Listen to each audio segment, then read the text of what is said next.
And typically when you call the customer service, it puts you into this endless IVR and you keep calling you and it never serves the purpose. But sometime back, Airtel started this Facebook page called Airtel Presence. And this is something which I have experienced, that I just went and complained on their Facebook page and I got a call from the corporate office within 2 days and my problem was solved. So that company, rather than staying away and rather than hiding the complaints which people were doing, they have faced it head on. And by facing it head on, they have created happy customers like me who speak about their great experience in forums like this. And once you do that, then a lot of us realize that yes, they are embracing social media to fix problems rather than staying away from it. So I think, Esther, that is the first biggest step, that there are enough tools which are available. But if the organization has made the right mindset that yes, we want to do it, I think that's the biggest step. And a lot of Indian organizations are not ready yet. We have products on that side, and we have realized, we have spoken to a lot of organizations. I would not like to take any names. But the moment people talk about reviews and they say that, okay, are people going to write reviews about me? So in fact, in their minds also, they always feel that people are going to write negative reviews. So which is a mindset issue which needs to be fixed first before we even get to a product. And actually, like Yogesh said, a lot of times critical mass is important. So unless and until a lot of organizations will start to do it on social media, the candidates will not see any value in it. Yeah. So if you have to go and research companies on social media, a lot of companies need to be on social media. Any points? Shantanu, Yogesh, any points? Yeah, I definitely. I think so. It's not that they need to. They will be forced to do that in the time coming. You know, if some company doesn't want to share that or be and listen to the audience or their stakeholders, they will be left behind. The world is now all about innovation and to move forward. Those days have gone where you can protect and protectionism, and that is gone. And if Airtel won't do it, other companies will do it. So it's like that. Great. So I'm not getting any questions, so I don't know. Are you guys there? Everybody there? Yes? Yes? Are we so clear that there's no questions? Please start sending us some questions so then we actually feel that there is somebody out there. Otherwise we'll start asking questions. Yeah, we'll start asking questions back. Yeah.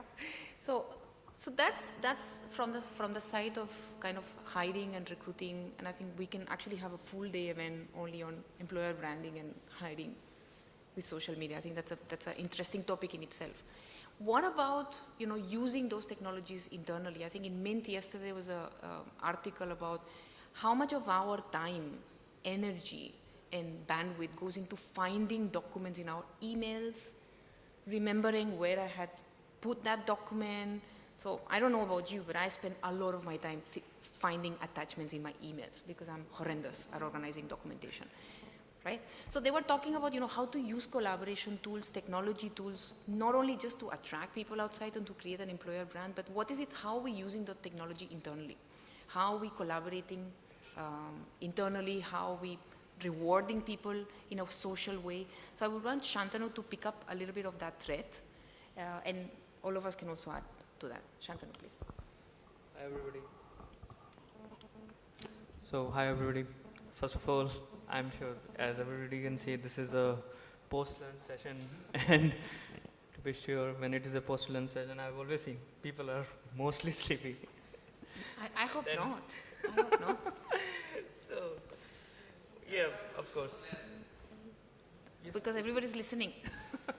Very well. So, I'm lucky in that case. So, starting about, talking about how enterprise nowadays communicate internally, let's talk about what is the definition of enterprise altogether now. So, an enterprise is made up of what we call as people, of course, and more than people, it is all about how those people communicate, right? Few years back, and a long time back to be precise, communication was very simple.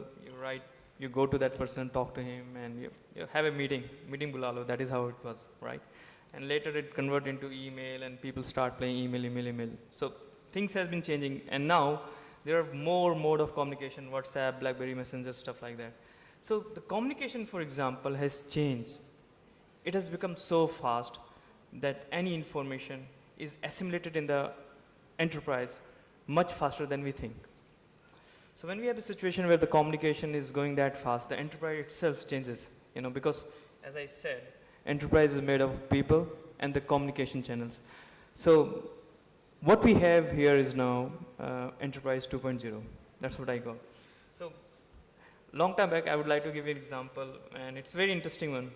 I happened to go to one meet, and it was Mobile Monday, right, with all startup young guys, young guys, a lot of you, and these people were about how they are coming up with one fantastic idea, right, and was chosen to speak on security, right.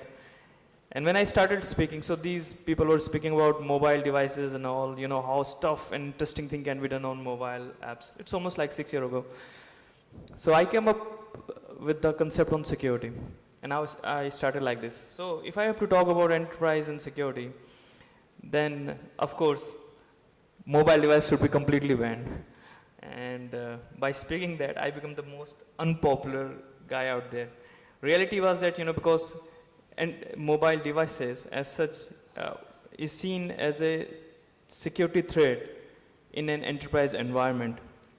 So if you take your mobile devices, what you're having, if you configure your email on the devices, it becomes a challenge for HR, for example, who manage the change and policy, right? And for IT department, who manages the security of the company to take care of such devices. So that was the time when we were so clear that a mobile device is a threat. You cannot connect to the enterprise network, and you cannot use enterprise documents on that. Times has changed. The enterprise has changed. And with the coming of the social media, right, the whole perception about security and how we communicate internally has changed, right? Today, it is not a question of, basically whether we want social media to be part of it or not. We are part of it. The life which we live outside our office, there is a life which is inside that office also. And it is again not just about email sent on professional level. It is also data and information which is shared informally, and that's not a small data. That's what we call as big data. Now, managing that information, right, and making sure that information is relevant to the people is a big challenge, right? And it just not relates to just what we write on email and all, but about using social media as a tool to let the employee communicate better. That is what the current challenge is, to precise. Now, if we have to see, in the HR perspective itself, long time back, it was all, internet-based communication. You go to certain website, right? And of course, like Times Job and Info is Naukri, right? So you go and you search prospective people by searching their resume and all. And then, certain teams comes up that why not use mobile device or mobile communication? Everybody has a mobile device. Why don't use SMS, for example, for communicating where, people are sent job alerts, right? And job alert, people can respond on the job alert. And not only that, let's connect the recruiter with the prospective employee, right? As soon as you send across that I am interested in job, connect him to somebody, one of the recruiter if it is available, and let them communicate. So that kind of evolution has come with time. And that evolution has resulted into a more integrated, what we call as social media based approach of hiring people, managing people, even now managing brand, for example. One of the points which I was discussing with Esther was, earlier, if you see, you guys are HR, basically taking care of HR. But if you see, there's a marketing department which take care of what we want to present ourselves as a company, right? Now the fact remains that in today's world, you are already presented by your employee in all various different forums, whether it's Twitter, whether it's Facebook. Now it's your perspective, your manageability to make sure that whatever perception is going there is being right. That is what it is. And that's where, I see that, the marketing department itself has become a sub-department of HR, where guys who manage the people are also managing what we call as the brand perspective of a company.